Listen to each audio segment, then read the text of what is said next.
एक चीज आज के इस मेयर इलेक्शन से साफ हो गई और जो सबसे बड़ा कंक्लूजन आज की पूरी इलेक्शन प्रोसीडिंग से निकला है वो ये है कि बीजेपी और कांग्रेस ने एक हिडन अलायंस, एक गुप्त गठबंधन करके इस मेयर के इलेक्शन को लड़ा। बीजेपी और कांग्रेस की सांठगांठ हुई और रल मिलके बीजेपी और कांग्रेस ने अपने अनअनाउंस्ड हिडन अलायंस का, गुप्त गठबंधन का मेयर बनाया। 12 वोट बीजेपी के पास थे, 14 वोट आम आदमी पार्टी के पास थे। लेकिन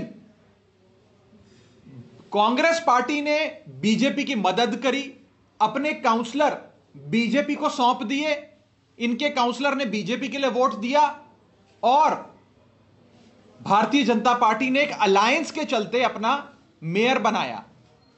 पूरे इलेक्शन प्रोसेस को पूरी तरीके से एक पार्शियल प्रोसेस में बनाया गया, तब्दील किया गया और फ्री एंड फेयर इलेक्शन की धज्जियां उड़ाते हुए आम आदमी पार्टी के सही वोट को फाड़कर रिजेक्ट कर दिया और बीजेपी के फटे हुए वोट को एक्सेप्ट करके वैलिड वोट करार दिया गया। और आंकड़ों की बाजीगरी इस तरह करी कि बीजेपी के 14 हो जाए और आम आदमी पार्टी के 13 हो जाए और मेयर बीजेपी का बन जाए। यह एक अलायंस के तहत, कांग्रेस और बीजेपी ने अलायंस के तहत इस इलेक्शन को लड़ा है, जिसमें कांग्रेस ने अपने काउंसलर को एक्सपोर्ट किया बीजेपी में और बाकी काउंसलर्स को कहा कि आप एब्सटेन करिए वोटिंग से, यानी कि वोट डालने मत आइएगा ताकि बीजेपी को सहूलियत मिल जाए। हम बीजेपी का मेयर तो चाहते हैं लेकिन हम आम आदमी पार्टी का मेयर बर्दाश्त नहीं कर सकते। आने वाले समय में पंजाब में भी ये सारी पार्टियां मिलकर आम आदमी पार्टी को और अरविंद केजरीवाल जी को रोकने की कोशिश करेंगी। कांग्रेस, बीजेपी, अकाली दल, ये तीनों पार्टियां मिलकर इलेक्शन लड़ेंगी। चाहे इनके इलेक्शन सिंबल अलग हों, लेकिन अंदर से इन लोगों का एक इनफॉर्मल अनहोली नेक्सस है, एक अलायंस है और अलायंस के तहत वो लोग आम आदमी पार्टी और अरविंद केजरीवाल जी के खिलाफ पंजाब का इलेक्शन भी लड़ेंगी। ये मैं पंजाब की आवाम को सावधान करना चाहता हूं। तो आज का सबसे बड़ा जो कंक्लूजन है, जो निष्कर्ष निकला है, वो ये है कि बीजेपी और कांग्रेस ने एक हिडन अलायंस करके अपने गठबंधन का मेयर बनाया है चंडीगढ़ में और पूरी इलेक्शन मशीनरी आज कॉम्प्रोमाइज्ड थी। ऐसा लग रहा था कि बीजेपी के साथ डीसी मिलकर बीजेपी का मेयर बनाने के लिए काम कर रहा है। बीजेपी का मेयर बन जाए उसके लिए डीसी सबसे ज्यादा मेहनत कर रहे थे और आम आदमी पार्टी के साथ धक्का किया, धोखा किया, नाजायज काम हमारे साथ। कोई अलका लांबा आपके पुराने साथी, वो कह रहे हैं कि आप जो है वो बीजेपी की बी टीम है, उन्होंने ट्वीट किया है। नहीं, उनके ट्वीट से क्या होता है, ये तो साफ आज कैमरे पे कैद हुआ है। कांग्रेस ने अपना एक काउंसलर बीजेपी में शामिल करा दिया, बाकियों से एब्सटेन कराया। कांग्रेस और बीजेपी ने अलायंस कर ये इलेक्शन लड़ा है और उन्हीं के अलायंस का मेयर बना। ये तो साफ कैमरे पे कैद है। ये तो साफ तौर पे आज पंजाब की और चंडीगढ़ की आवाम के सामने बीजेपी और कांग्रेस रल मिलके अपना मेयर बना रहे हैं आप सबके सामने। देखिए, अभी हम सड़क से लेकर सदन तक इसकी लड़ाई को लड़ेंगे। न्यायपालिका कोर्ट का सहारा लेना पड़ेगा, वो भी लेंगे। आज पूरा चंडीगढ़ गुस्से में है, आक्रोशित है। आप डीसी के दफ्तर के बाहर जाकर देखिए, हजारों की तादाद में लोग खड़े हैं। उन्हें रास्ते बंद कर दिए हैं क्योंकि लोकतंत्र की ऑक्सीजन होता है फ्री एंड फेयर इलेक्शन। आज इन्होंने उस ऑक्सीजन को पल्यूट कर दिया, दूषित कर दिया। आज फ्री एंड फेयर इलेक्शन नहीं हुआ पंजाब में, चंडीगढ़ में। आज मेयर आम आदमी पार्टी का बनना चाहिए था। चंडीगढ़ के लोगों ने आम आदमी पार्टी को वोट दिया, सबसे ज्यादा सीटें आम आदमी पार्टी को मिली, आंकड़े हमारे साथ थे, मेयर हमारा बनना चाहिए था। लेकिन ये बीजेपी और कांग्रेस ने अलायंस कर ली, साथ में अफसरशाही को खरीद लिया और मिलके उन्होंने आम आदमी पार्टी के साथ धक्का किया। और ये धक्का आम आदमी पार्टी के साथ नहीं, चंडीगढ़ की आवाम के साथ हुआ है। और इसीलिए मैं हम सब, जर्नैल भाई, हम सब, विनय भाई, मिलके आप सबके सामने, पंजाब की आवाम के सामने ये मैसेज देना चाहते हैं, स्नेहा देना चाहते हैं, पैगाम देना चाहते हैं कि कहीं पंजाब में भी ये ऐसा धोखा ना करें। आप सब सावधान हो जाइए। बीजेपी, कांग्रेस और अकाली दल मिलके पंजाब में अरविंद केजरीवाल जी और आम आदमी पार्टी को इलेक्शन में रोकने की कोशिश करेगा। आपने उन कोशिशों को नाकाम करना है और एक बदलाव की लहर के चलते झाड़ू की सरकार बनानी है। राघव जी, पंजाब में एक और डीजीपी बदल गया, बावरा को डीजीपी वो बना। पंजाब की लॉ एंड ऑर्डर सिचुएशन जितनी खराब है, वो मुझे नहीं लगता भारत के किसी भी सूबे में इतनी खराब लॉ एंड ऑर्डर की सिचुएशन होगी। चन्नी साहब 100 दिन की रिपोर्ट कार्ड देते हैं, लेकिन 100 दिन में 4 बार उन्होंने अपना डीजीपी बदल दिया, 2 बार एजी बदल दिया, सैकड़ों बार एसएसपी बदल दिए। ट्रांसफर्स ही ट्रांसफर्स हो रहे हैं। ये ट्रांसफर सरकार बन गई है, ये सिर्फ ट्रांसफर करती है। और लॉ एंड ऑर्डर, कानून व्यवस्था चरमरा गई है पंजाब में। इतनी खराब कानून व्यवस्था आज तक मुझे लगता है पंजाब ने कभी नहीं देखी। सरेआम बेअदबी की कोशिशें होती हैं, लुधियाना बॉम्ब ब्लास्ट होता है और पंजाब सरकार सो रही है। पंजाब सरकार को आपसी लड़ाई लड़नी है कि मैं सीएम कैंडिडेट बन जाऊं, सीएम कैंडिडेट की अनाउंसमेंट इसके पक्ष में हो जाए, मेरे पक्ष में हो जाए, फलाने के पक्ष में हो जाए। आपस में लड़ाइयां लड़ रहे हैं। राघव जी, प्री लाइन्स हो सकता है किसी पार्टी के साथ पंजाब में आप कुछ ही सीटें आपकी बाकी रह गई है। किसानों ना गलबात अभी ऐसी कोई बात नहीं है। अगर बात होगी तो सबसे पहले आपको बताएंगे। ਰਾਘਵ ਜੀ, ਕੱਲ ਤੁਹਾਡੀ ਪ੍ਰੈਸ ਕਾਨਫਰੰਸ ਸੀਗੀ ਜਲੰਧਰ ਦੇ ਵਿੱਚ, ਉੱਥੇ ਮੈਂ ਬਤਾ ਅਖਬਾਰਾਂ ਦੇ ਵਿੱਚ ਵੀ ਛਪਿਆ ਮੈਂ ਬਤਾ ਤੇ ਤੁਹਾਡੀ ਜਿਹੜੇ ਵਰਕਰਸ ਦੀ ਰਾਏ ਹੈ ਉਹ ਨਹੀਂ ਲਈ ਗਈ। नहीं देखो, ऐसा है, मैं बता रहा हूँ। आम आदमी पार्टी के पंजाब में 1 करोड़ से ज्यादा सदस्य हैं, मेंबर्स हैं। इलेक्शन तो 117 लोग ही लड़ सकते हैं। अब कुछ लोगों को टिकट नहीं मिली, वो नाराज हो गए, हमारे परिवार के हैं, हम उनके साथ बैठेंगे, चाय पियेंगे, बात करेंगे, उन्हें मना लेंगे, अपनी साइड ले आएंगे। कल उनका दिन था थोड़ी नाराजगी एक्सप्रेस करने का।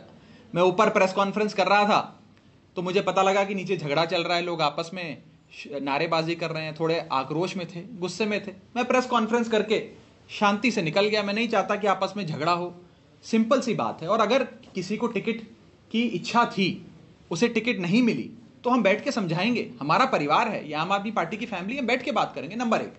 नंबर 2, टिकट की लड़ाई उसी पार्टी में होती है जो पार्टी चुनाव जीत रही है, जिसकी लहर है। आज पूरे पंजाब में अरविंद केजरीवाल जी की लहर है, इसीलिए टिकट की लड़ाई हो रही। आपने देखा बीजेपी की टिकट के लिए कोई लड़ रहा हो? मैं कुछ किसी पार्टी पे ज्यादा बोलना नहीं चाहता, लेकिन आपने कभी देखा कि बीजेपी में लड़ाई लड़ रही है कि नहीं सानेवाल से तो मैं लड़ूंगा, नहीं समराले से मैं लड़ूंगा, नहीं रामपुर फुल से मैं लड़ूंगा? कोई लड़ाई आपने बीजेपी में टिकटों की देखी?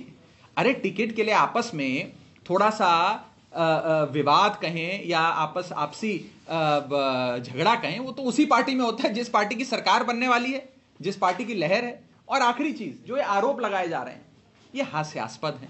आज तक वो रकम नहीं बनी, मैं साफ तौर पे कहना चाहता हूं, आज तक वो रकम नहीं बनी और वो शख्स पैदा नहीं हुआ जो राघव चड्ढा को, आम आदमी पार्टी को या अरविंद केजरीवाल को खरीद ले। मैं साफ तौर पे अपने विरोधियों को कहना चाहता हूं। राघव जी, आपने समराला सानेवाल का खास तौर पर जिक्र किया और वो तो मैंने वैसे ही बोला यार, उन सीटों को शिफ्ट किया जाए, नहीं वो ऐसा नहीं है। ये तो मैंने ऐसे ही 117 सीटों में से कोई 1-2 सीटों का नाम ले दिया।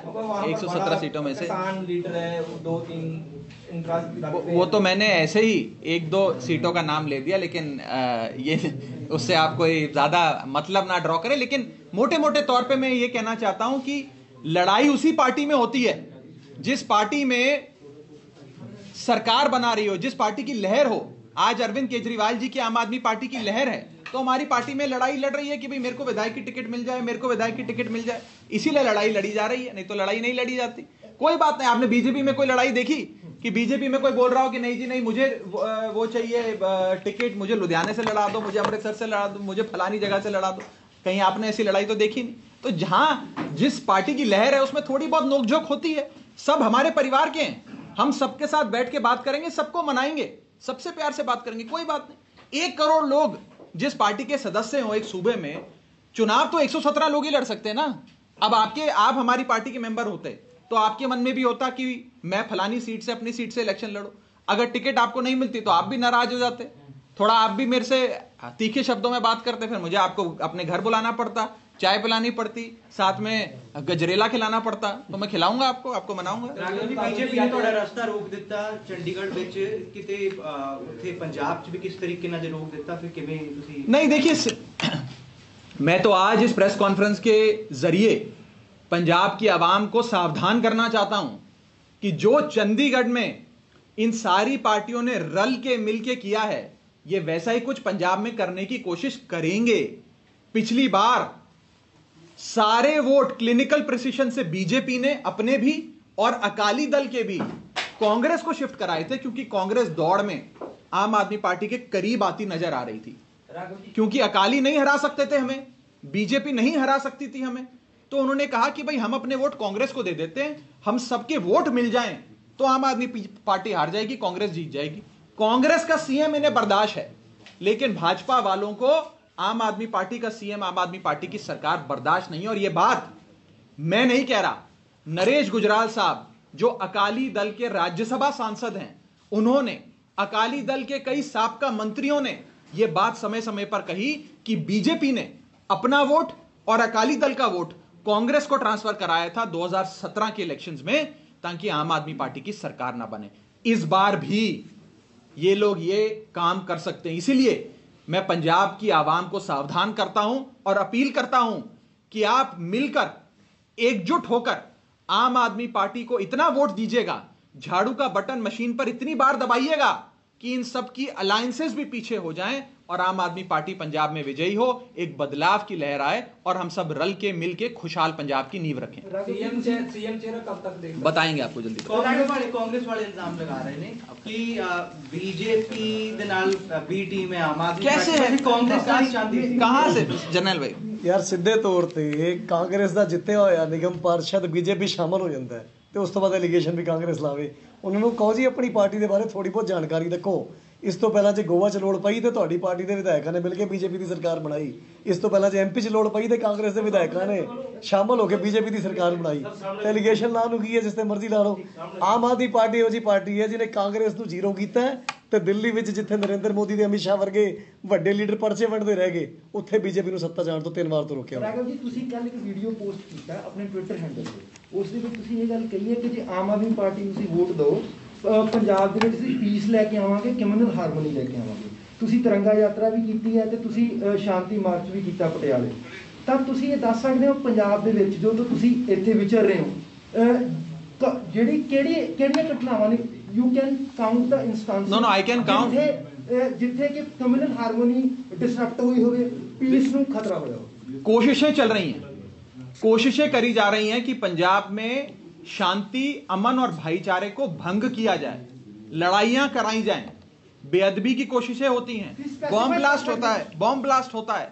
ये सारी कोशिशें पंजाब के अंदर पीस और हार्मनी डिस्टर्ब हो जाए और इलेक्शन के अंदर पोलराइजेशन हो, कुछ पार्टियों को फायदा हो, इसलिए ये किया जा रहा है। नहीं, हम तो शांति का तिरंगा यात्रा निकालना पोलराइजेशन है, शांति मार्च निकालना पोलराइजेशन है। हाथ जोड़कर ये बेनती करना कि आम आदमी पार्टी एक शांति, सद्भाव और लॉ एंड ऑर्डर की सिचुएशन पंजाब में कायम करेगी, ये पोलराइज करने का अटेम्प्ट है। ये तो साफ तौर पे दूसरी पार्टियां और कुछ एंटी सोशल लोग हैं जो पंजाब का माहौल बिगाड़ना चाहते हैं। इसीलिए अगर अरविंद केजरीवाल जी की और आम आदमी पार्टी की सरकार पंजाब में बनती है तो एक शांति की नींव हम रखेंगे, अमन, प्यार, भाईचारा, शांति पंजाब में फिर से बहाल हो।